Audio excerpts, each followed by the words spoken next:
Hey guys, what's up? So, please forgive this being audio with video game footage. I'm recording this real quick before I hit the hay to get some sleep before work. So, I am definitely not prepared for um, visuals right now, like the camera on me right now. But hopefully, you will find what I have to say, entertaining or compelling or just something for you to think about or have a conversation about. So, this, of course, isn't martial arts related, but I hope you like it anyway. And it's basically, um, this has to do with something that I've been noticing for the past few years. I've been slowly turning it over in my head, like with a whole lot of other subjects. You guys know that I tend to have a lot of things going on in my head constantly. And this was one of those things that I think I finally am able to like put into words and kind of like put my opinion on. And it's sort of kind of that sense of being adrift that I'm noticing in a lot of younger people today. Over the years, I've been noticing more and more with people younger than me. I mean, people my age as well, but a lot of everyone's like pointing fingers at the millennials, basically. But this sense from some people that they're not getting as much out of life as they'd like.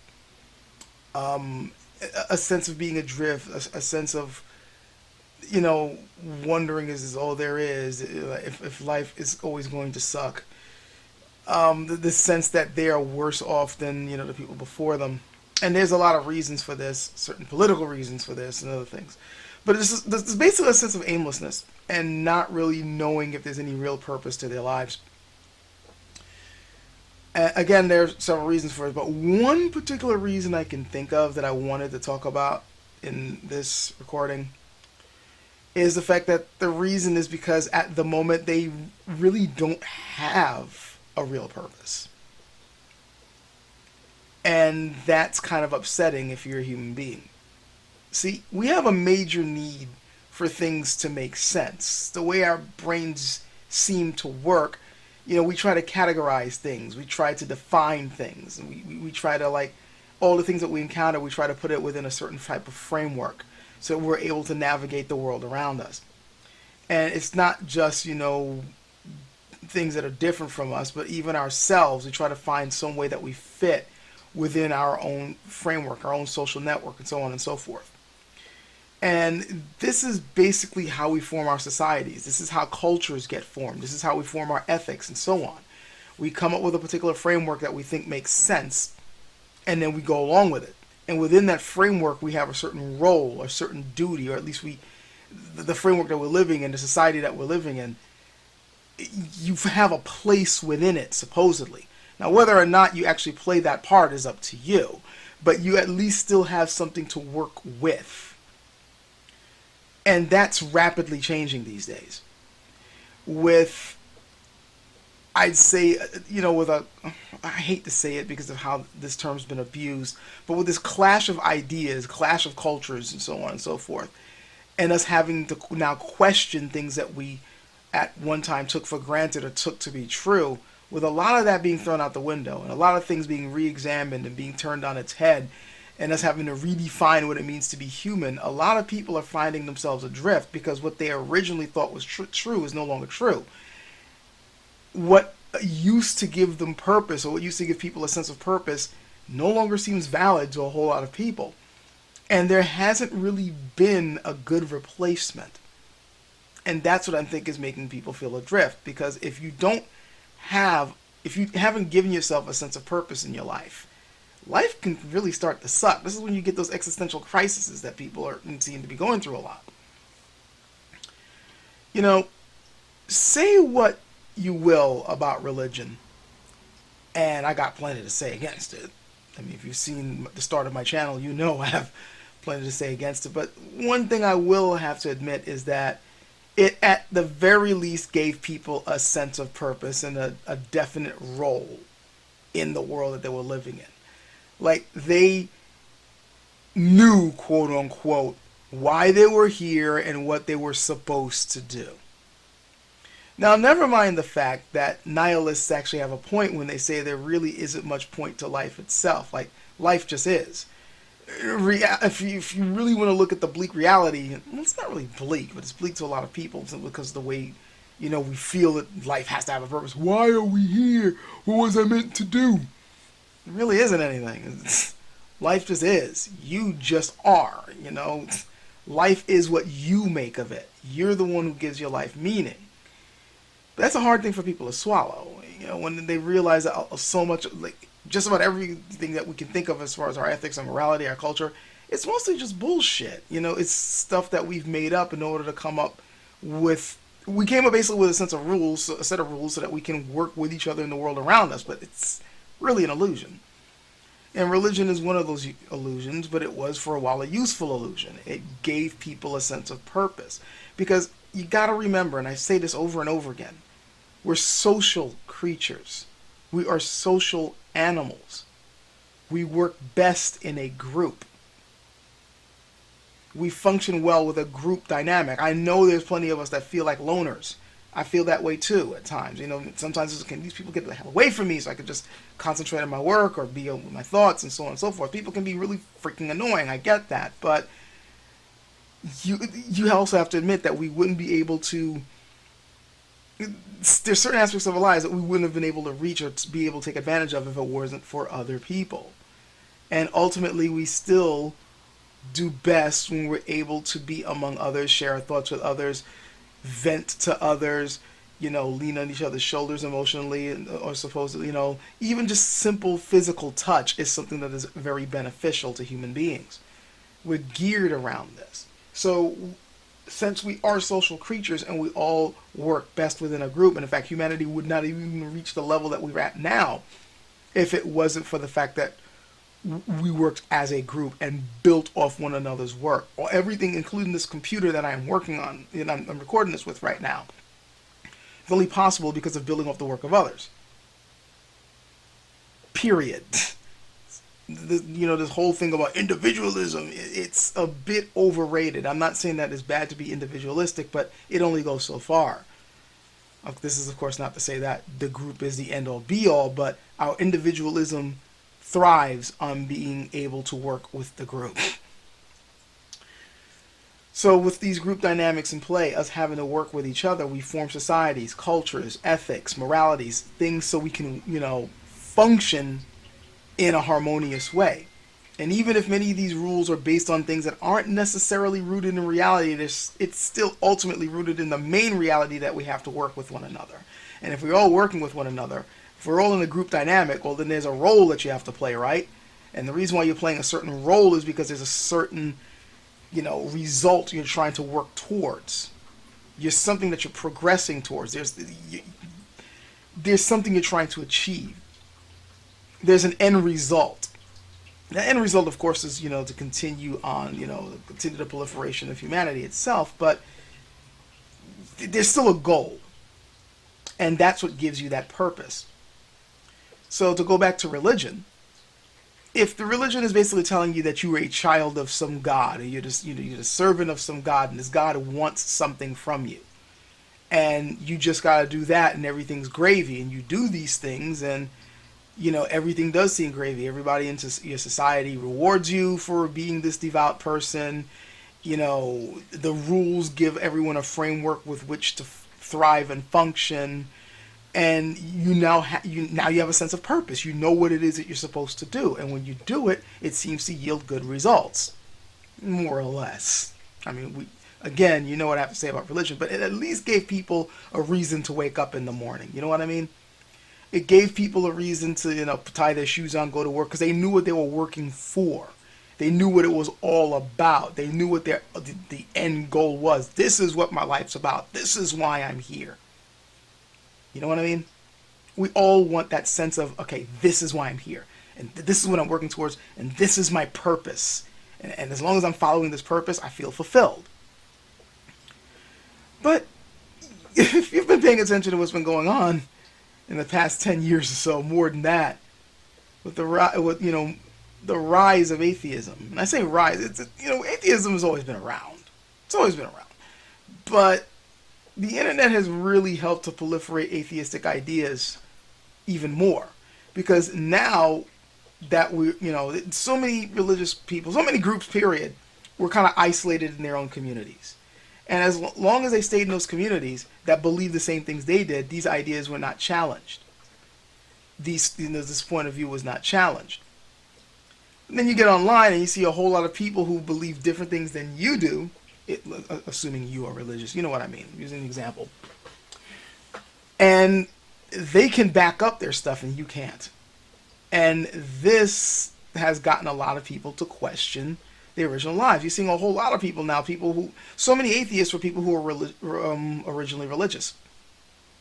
And they're like, I thought the world was this way, and I thought I had to function this way. And then after having my ideas challenged and me reading things or hearing things, whatever, story they happen to give, they now see that the whole thing was a lie.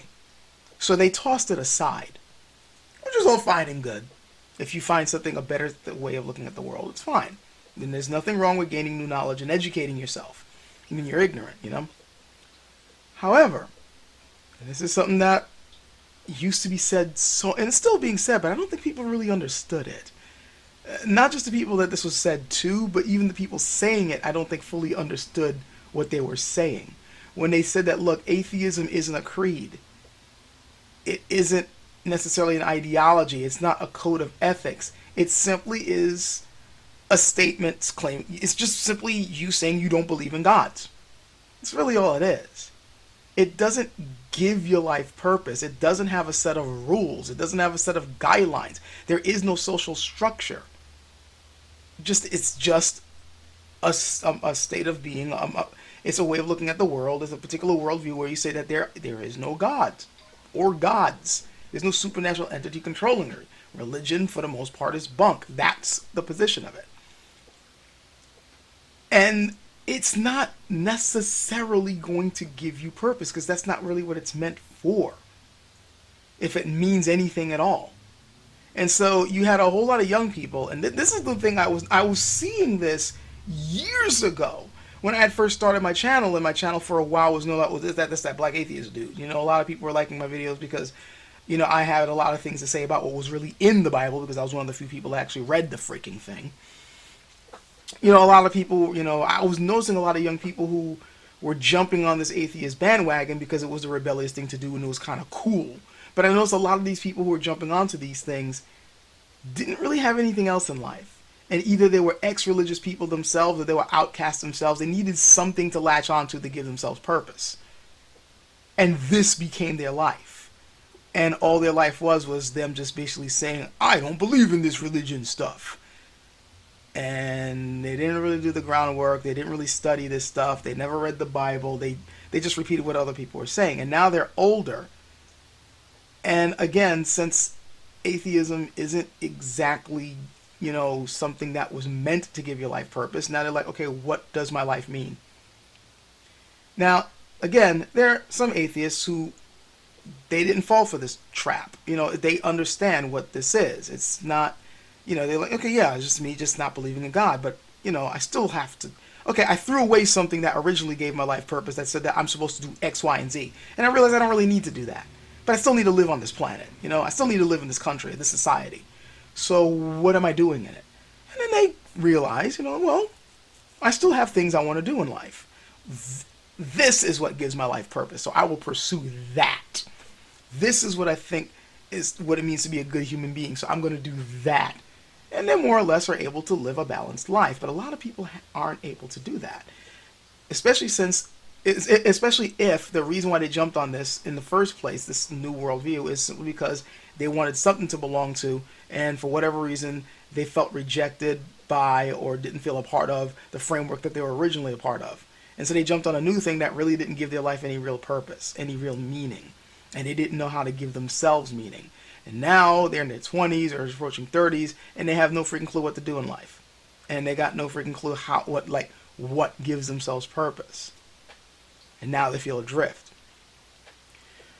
This isn't the only thing, however. It's not just the lack of religion. Ideology also has taken a sharp turn. Like things that you used to believe politically, people are now kind of For as volatile and completely partisan politics have gotten in the United States, at the same time, I'm also noticing a whole lot of political chaos. People are, having to second guess or triple guess or quadruple guess, things that they used to believe. Groups that they used to be a part of that there's so many people that say, my political party used to be about this. What the fuck happened? So they're feeling adrift. So it's like and then of course there's the cultural shifts, as I mentioned before. What does it mean to be a man or a woman or whatever in the 21st century? What does it mean? In the past, there were clear roles that were, given to you depending on what your gender was, and what your sexuality was, or whatever. It's just like, if you are a man, you were expected to be this and do this and that. Like, that's what you're supposed to do. These are the roles you're supposed to play. These are the jobs you're supposed to have. These are the thoughts you're supposed to have, and so on and so forth. And women, the same thing. You're supposed to act like this, do this, if you are a proper person. There was a framework. Nowadays, we're completely re-examining it. There's rebellion against old norms and old roles. There's embracing of new roles, but even within those new roles, and there's some people rebelling against the new roles or wondering if it's okay to go in the other. Everything's topsy-turvy. Which is making people drift, because that you have to decide for yourself. What does it mean to be me in this age that we're living in right now? And many of these young people simply do not cling to older notions. But those older notions were designed to give themselves purpose. And these newer ideas are not really designed to give you purpose. They're just meant to free you to do what you want. And that, I think, is the key to people feeling adrift. Because few things are as terrifying to human beings as freedom. And that's, by the way, one of the things that amuses me so much about living in the United States. For all our grandstanding about the land of the free, we're free men, my gun helps me to protect my right to be free. You're terrified of freedom. You are absolutely terrified of it.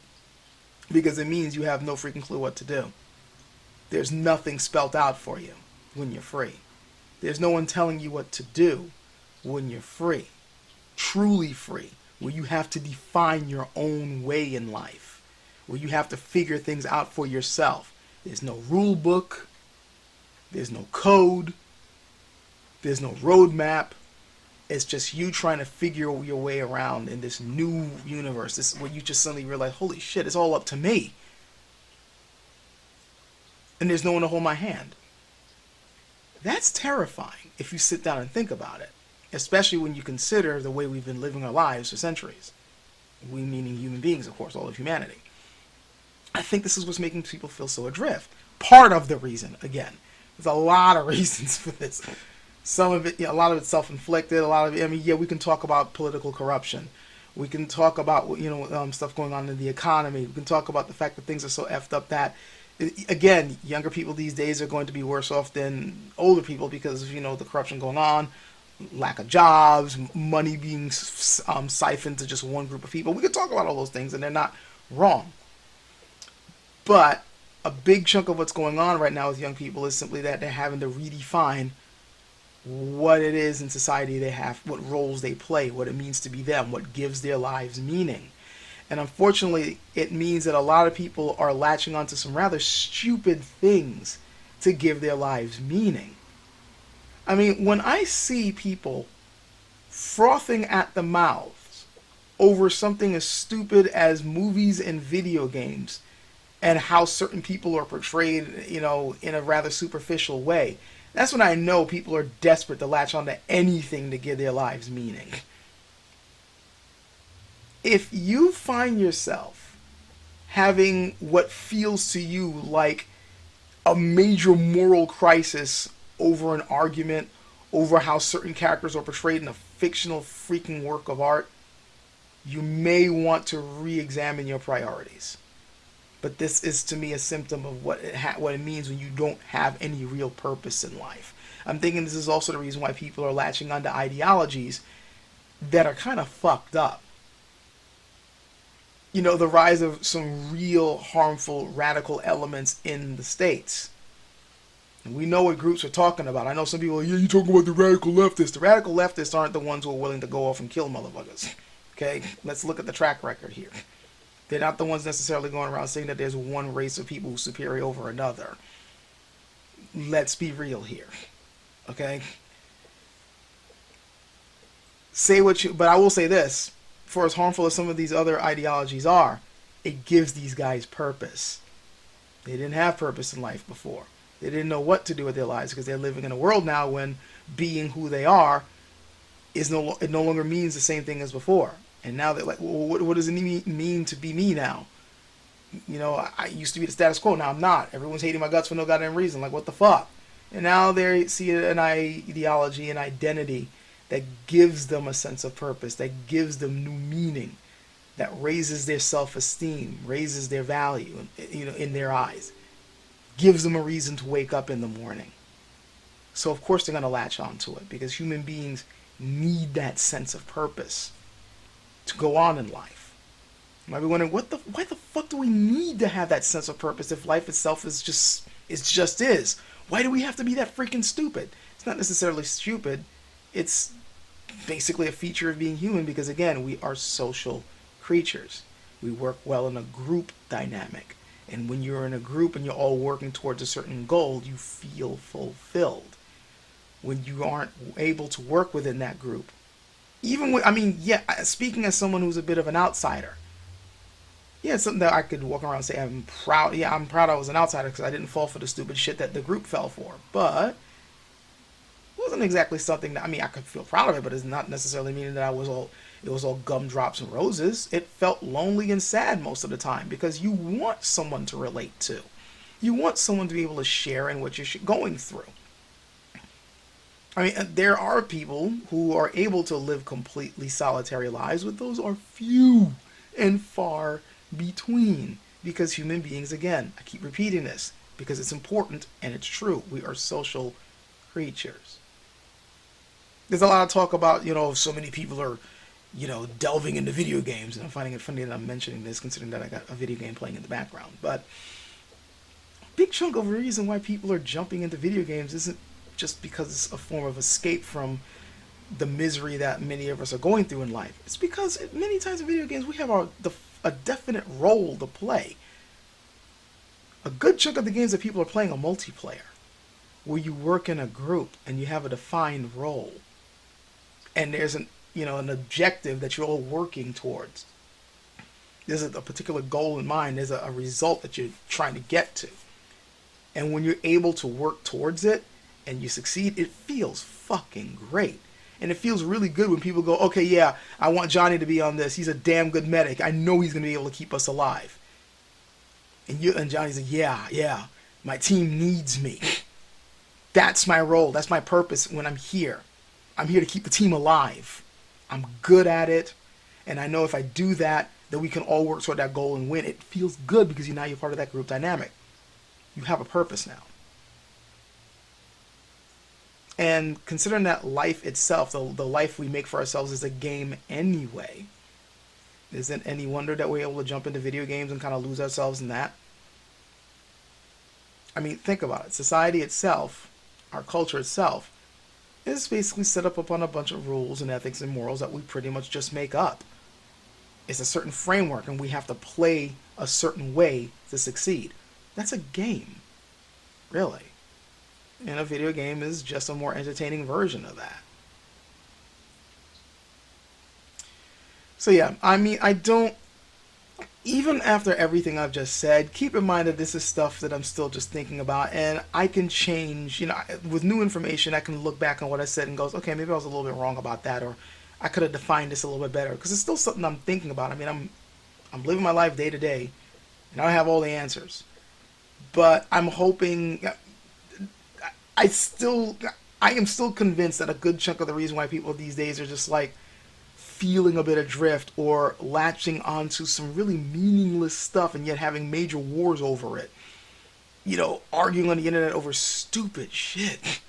It's Because we just are looking for something to give our lives meaning to replace the stuff that used to give our lives meaning before we rejected them for whatever reasons. And we probably rejected these things for some really good reasons. However, we didn't give ourselves anything meaningful to replace it with. At least a lot of us haven't. I have, but that's because, I mean, I'm not saying this to brag. I'm just saying that I've given myself a purpose in life. And I follow that purpose and I'm able to relatively stay content. But it's not easy when you're just like forging your own path and saying, okay, I'm going to do this because I see the benefit of it. And then having to like readjust things or readjust your morality or your personal rules on the fly. That's not easy. As say, just simply going, well, this says if I do this, I'm a good person. If I do this, I'll be successful. This is why I'm here on this planet, to do this. You know, it's a lot harder to just simply try to figure things out on your own rather than just simply following what you've been told. You know, like, well, the society says I'm supposed to do this.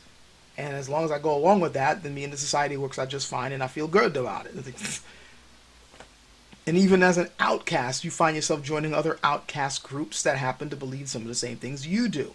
That's why subculture, counterculture, has their own little cliques and their own particular stereotypes and their own particular trends and memes and things that they all tend to do, that they're all identified by.